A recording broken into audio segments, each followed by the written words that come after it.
We have a medical emergency down here in the Morris Center, FSU training room. We have a player that stopped breathing. We're doing compressions right now. We need to get down here right away.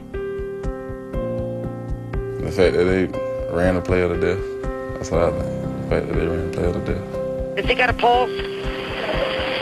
There's still pulse. Is his chest rising and falling?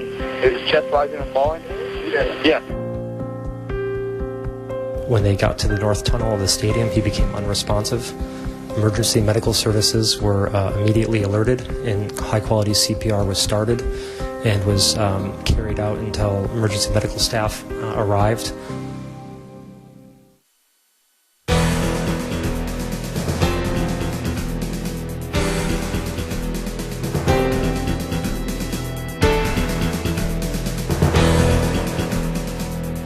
And now, reporting for Outside the Lines, Bob Lee. The medical danger is stark. We have seen it proven time and again, and it is often fatal.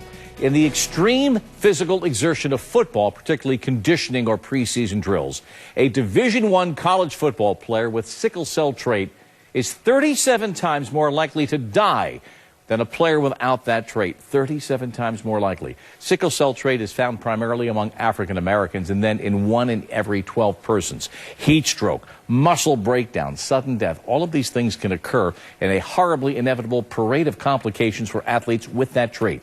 Now, the encouraging news is that those at risk can now be identified and certainly monitored closely by athletic medical professionals. That's in theory. In practice, there is a tragic history. And ahead, I'll be speaking with the parents of the latest victim, Ted Agu, who died 2 years ago. That tragic history stretches back to at least the year 2000, with, in that time, 11 deaths among Division I football players. February 26, 2001, 18-year-old Devon Darling, a freshman football player at Florida State, worked through his off-season mat drills on campus. His workout lasted for just over an hour. Then, Darling collapsed. Shortly thereafter, he was pronounced dead. Darling's autopsy revealed that his sickle cell trait contributed to his death. Both Devon and his twin brother Devard had the sickle cell trait, and this fact was known to Florida State University. It's hard. I mean, at first it was real hard for me to even look in the mirror. But, I mean, every time I look in the mirror now, I see him, so I look in the mirror a lot. To tell you the truth, it's just God, through the strength of God, that's it. I mean, this is a part of me laying in the ground right now. I'm living for him now. Darling's parents sued Florida State and eventually agreed to a $2 million settlement. $200,000 of that came from the university's insurance company. That's the maximum civil liability for the school under state law. The balance had to be appropriated by a special bill in the Florida State legislature. It has been more than 15 years. Numerous bills have been proposed. None has passed. The Darling family awaits the balance of the settlement for their son's death at the age of 18. And there are more than faint echoes of that tragic case and the infamous death of a Central Florida football player 7 years later. March 18, 2008, a 19-year-old redshirt freshman begins his workout as a wide receiver at the University of Central Florida. His name, Eric Plancher. Near the end of these off-season drills, Plancher became disoriented and collapsed inside the field house. 1 hour later, he was pronounced dead. Eric Plancher also carried the sickle cell trait. On that second, when I seen him fall, I was like, okay, like, he ain't never did that before. Like, maybe just a little extra tired. And then after he collapsed, I was like, something wrong. I know they had to see him. It was obvious if the whole player, all the players and coaches looking at him, see him, I know they see him out there. And they ain't say nothing to try to help or try to stop him from running or say nothing to the coach or nothing. Well, the Plancher family won a $10 million judgment against the University of Central Florida. On appeal, that award was reduced to the $200,000 civil limit. Plancher's relatives, again, were told that any additional funds would have to come from the Florida State Legislature, and to date, no additional monies have been appropriated. Which brings us now to the most recent case. Ted Agu died even after the NCAA began mandating testing for and identifying athletes with sickle cell trait, the better for athletic medical staffs to monitor them during periods of exertion. And in this case, those safeguards failed fatally. February 7th, 2014, Berkeley, California. 21-year-old Ted Agu carried the sickle cell trait, and he struggled that day during an off-season training run. Teammates said Agu collapsed while trying to run up a hill, was helped to his feet by teammates, and then collapsed a final time. Head strength coach Damon Harrington and trainer Robert Jackson later said each saw no signs of Agu struggling. Agu's parents sued Cal Berkeley, and the school actually admitted its negligence. As far as I understand it from the athletic trainers, he was on the back of the cart, he was talking, he was hydrating, he did not exhibit any sort of labored breathing or other signs until they got to the North Tunnel. This is something that is very hard on all of us, certainly Ted's family, his football family, the entire Cal community.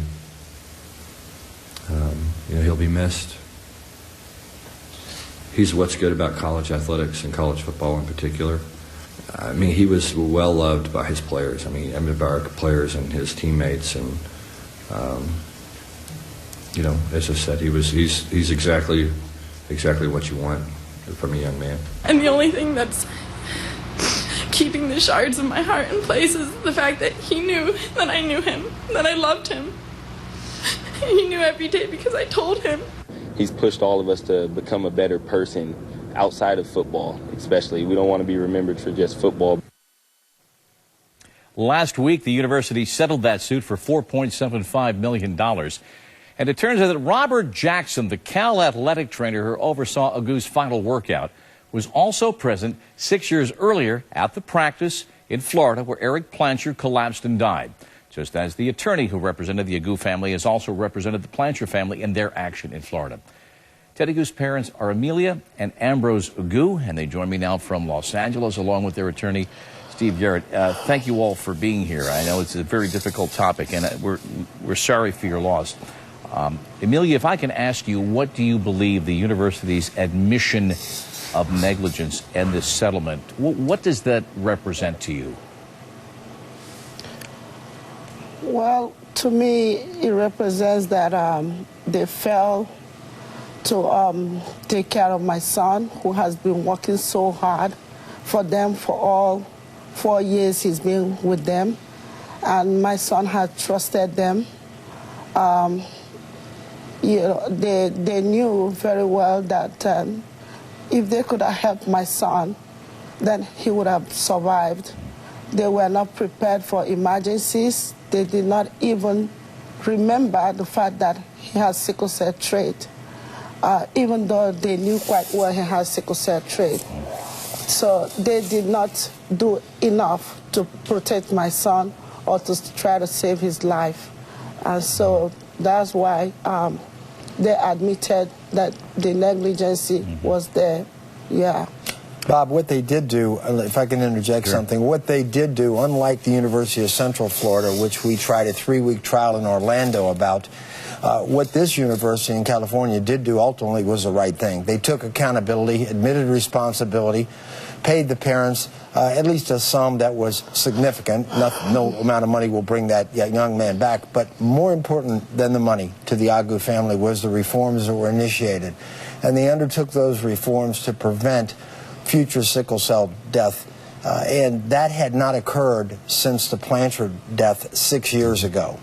University of Central Florida, on the other hand, which got a $10 million, ultimately it was about a $15 million judgment against it, had $21 million worth of insurance coverage. And they now are still, this is what, 6, 7 years? We're still in litigation with them because they have not taken any reform measures. They've seen to it that the Agu family has not received a dime, not even the $200,000 the Florida Supreme Court ordered at a minimum they were due. They ultimately must have done something to Robbie Jackson because he was the same trainer Mr. Plancher died in his arms. Mr. Agu also died in this trainer's arms. So I think California is at least an example of what change means and what actions mean versus hollow words. And it's really appalling and shocking that a university would. In fact, Coach O'Leary got a promotion from the head football coach to the acting athletic director. And the only reason he was replaced after Plancher's death was because I think he lost 8 or 9 games in a row. Well, so let me ask you about that, though, because you have settled, if I can, Steve, with Cal, you have an admission of negligence. You have a $4.75 million settlement. The institution has admitted negligence, but should individuals be held accountable? You know, I think institutions only work to individuals. So if you want to ask me, should they be held accountable? Mr. Jackson obviously is no longer there. I think he's selling some type of merchandise in San Francisco. I understand the strength coach is still there and the head coach.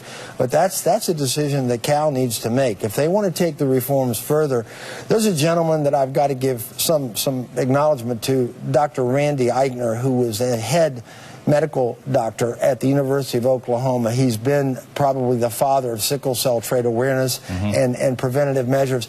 Those people have been crying out for years and years and years to stop the unnecessary deaths. I mean, these are not deaths that are unpredictable. These are deaths that are, in fact, systemic, predictable deaths if the right things aren't done. You remember on your show, I think you had the Pittsburgh Steelers didn't even dress out one of their sickle cell trait players. Well, that's Ryan Clark, and he's coming along live, actually, in about 5 minutes. And we'll be talking about that, the game they ended up losing. If I could, I'd like to ask Ambrose, Ted's dad, how soon after your son passed away did you begin to believe that the initial cause of death, which was sudden cardiac arrest, HCM, hypertrophic cardiomyopathy, was not the actual and correct diagnosis, the cause of death? I think we know from the beginning, and the university tried not to admit that. But the reason why we bring this case is to expose what happened and to make sure that this type of thing will not happen to another parent. It is very difficult on us. Yeah, Mr. Agu is from Nigeria, and you know that Agu happens to mean lion. So what their goal was when they called me and a lawyer I really respect a lot, Jeff Murphy, who worked hand in hand with me along with J.D. Dowell and David Dickey and Brian Panish out here and Robert Glassman on the West Coast. We all work for one purpose, and that is to prevent the deaths. The money was a secondary goal.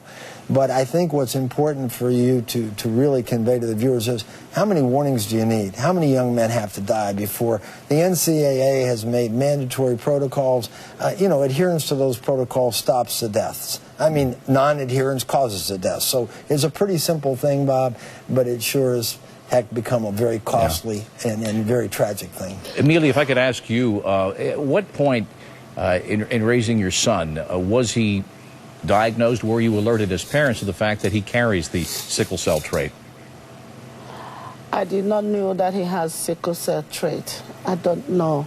My child has never been sick or shown me any sign of anything like that. I've never gone to the doctor that told me that he has sickle cell trait. Well, the university, ma'am, had identified him as having it. So when the university had identified him, did you then learn as parents, when the school had identified him, did they told you? No, the school did not tell me. Bob, can I address that? Because one of the things about reform is these reforms are important. No more punishment drills. No workouts can be conducted when there's no direct line of sight to all athletes, including the sickle cell trait athletes. There are mandatory counseling sessions that California and all 11 campuses has now employed, which require the student to sit down with the team doctor, acknowledge not only the sickle cell trait presence, but the symptomatology so they can get a heads up on what's coming at them. And what's also important is there's a clearance process now that's in place, which requires sickle cell trait athletes, along with all other athletes, to engage in drills that aren't surprise drills, that have been run by the training staff, run by the medical staff and the coaching staff to ensure that crazy things Steve, don't if I could just follow up, though, if Amelia is telling us that the school had identified their son as being a carrier of this trait, but the family was not identified. Well, all that goes away when there's a written document that everybody signs. There's a lot of controversy about after the deaths, who told what to whom. But we can tell you there was no policy in place that would verify that the parents were told. And I can also tell you very candidly that the Plancher family was not only not told, but Eric Plancher took the field never knowing he tested positive for sickle cell trait twice. Yeah, that's part of our reporting in the past. Exactly. We should note, by the way, for the record, we did invite Robert Jackson to be a part of today's program. He declined our invitation. Amelia and Ambrose Agu, thank you for for being with us again. Our sympathies for your loss, and Steve Yard. Appreciate your time today. Thank you, Outside Bob, the thanks Lines. for your time, and thanks for exposing this awareness. Thank you very much. And we'd given some idea of what's coming next. The danger from sickle cell trait is insidious. 8 NFL seasons ago, it nearly killed my colleague Ryan Clark, then with the Pittsburgh Steelers. Sickling involves blood oxygen, so playing at altitude, as in 1 mile of altitude in Denver, is a danger. Ryan Clark had already played 1 game in Denver and experienced some minor difficulties. And when he returned with the Steelers in 2007, he played a full physical game. The Broncos lost at the gun on a field goal. As the team plane prepared to take off, Ryan began to experience some physical difficulties. So the team medical staff took him off the plane. But in the weeks ahead, his condition worsened. I would say at the worst, my mom and my wife were lying on top of me. I had blankets. I had my head wrapped. They wrapped my head up in like a scarf or something. And my wife, Yanka, had a blow dryer underneath the covers because I couldn't get warm. That was the only time through the whole process that I thought I could die. I even said a prayer. I just asked the Lord just to forgive me for anything. Just ask His mercy upon my life because I thought that was it. No. Oxygen was not flowing into Ryan Clark's spleen. He subsequently had both his spleen and gallbladder surgically removed. He lost 30 pounds. It took 2 months for him to regain his general health, which means we are fortunate to have him still with us. He joins me now. Wow, my friend. There's a lot to walk through here. Let me ask you the question I posed to the Agu family. When in your life did you learn that you carry the trait? I want to say that I was tested in college, but I don't necessarily remember specifically if they told me then. Ronnie Barnes with the New York Giants was where I played my rookie season and my second season. He came up to me in the locker room and was like, "Hey, Ryan, just want you to know you tested positive for the sickle cell trait." And then we just kind of went on about our day. There was no pamphlet given out. There was no procedures set into place. It was kind of like, "Hey, we just want to acknowledge that we know you carry the trait and now make sure that you do." And then you just moved on. So you played a 2005 game, I believe, in Denver, and you're sitting on the plane 2007 after that tough loss. What were you feeling that caused you to say, this is not a good idea? I never made it. So before we get on the plane, I talked to the trainers, and I look at one of the trainers, and I said, my spleen is hurting. And, when a player tells a trainer your spleen is hurting, they kind of look at you with this funny look. And I tell them, I said, but the last time I was here, I felt the same pain when I got back home to Washington. So they call the doctors up to the front. They run a couple of tests on me and, tap on my organs a little bit. And they say, "Okay, Ryan, we need to take you off of the plane." And at that point, I wasn't necessarily in a ton of pain, but as every second went by, every minute went by, the pain began to intensify until finally I ended up spending the night in Denver in the hospital. And considering planes, I think, are pressurized at 10,000 feet, did they save your life by pulling you off that plane? I would think so. I'm not sure, obviously, what would have happened. I can't see us making it all the way back to Pittsburgh with me on that plane and with me alive as well. So it was a blessing that we did do the checkup, that I did start to feel the symptoms when I did. But what I learned after I got off of the plane was there's just not a lot of knowledge about the sickle cell trait, about what it can do in overexertion, what it can do if a guy is pushed too hard, what it can do in altitude. And day by day, you realize that they just didn't know. And Geno Atkins of the Bengals has the trait as well. That's in 1 in 12 African Americans, as I noted at the beginning of the show. Went back there and played in Denver. How tuned in were you to his experience, knowing he was playing his second game, apparently without incident, but all eyes were on him in 2015? Well, I was very in tune, first because I was made aware that Geno Atkins carried the trait, and also because of my situations and the things that I've faced every time I've gone to Denver. And I was happy to see that it didn't affect him in the same way it affects me. And I think that's the scary part, though, Bob, is that you just don't know. Even here in college, when I was at LSU, 99% of the time I outran everybody. 99% of the times I outworked everyone. And then there was every now and then where I just couldn't do something, or I felt a little more fatigued than the other guys. I mean, my senior year, I won an award for being the most in shape, for working the hardest. And the football culture comes down hard on a guy who is not going to run that tough drill, right? Without question. And just listening to the Goo family and reading some of the things that they were doing, there's no way with me being a competitor, with these guys wanting to compete at the highest level, or they're going to raise their hand and say, Coach, I can't do it. You listen to the things in the Darling case. It was one extra drill, a punishment drill. No way he says, Coach, I can't do it. It's just not the culture. It's not the way we were brought up. It's not the way you were taught to do things. And so the scary part, since 2010, it's been implemented that you have to be tested for this trait. You don't want this to become a negative stigma, which is why many in the African-American culture wouldn't admit to having the sickle cell trait, because it was seen negatively. You don't want coaches, you don't want universities to start saying, if there's a kid with a trait, if possibly he could have symptoms, if possibly there could be other occurrences of maybe death or other fatalities where it comes back on the school, then we're not going to deal with these kids. Yeah. So hopefully the protocols being put in place allow them to know that they won't have to deal with those things. We've got a lot more to talk about. We're going to talk about it on the digital side, OTL Extra, following 2 o'clock Eastern time. So I'm looking forward to that. Ryan, we'll continue that conversation about your experience and your activism in that. That'll be coming along on OTL Extra across the top of the hour.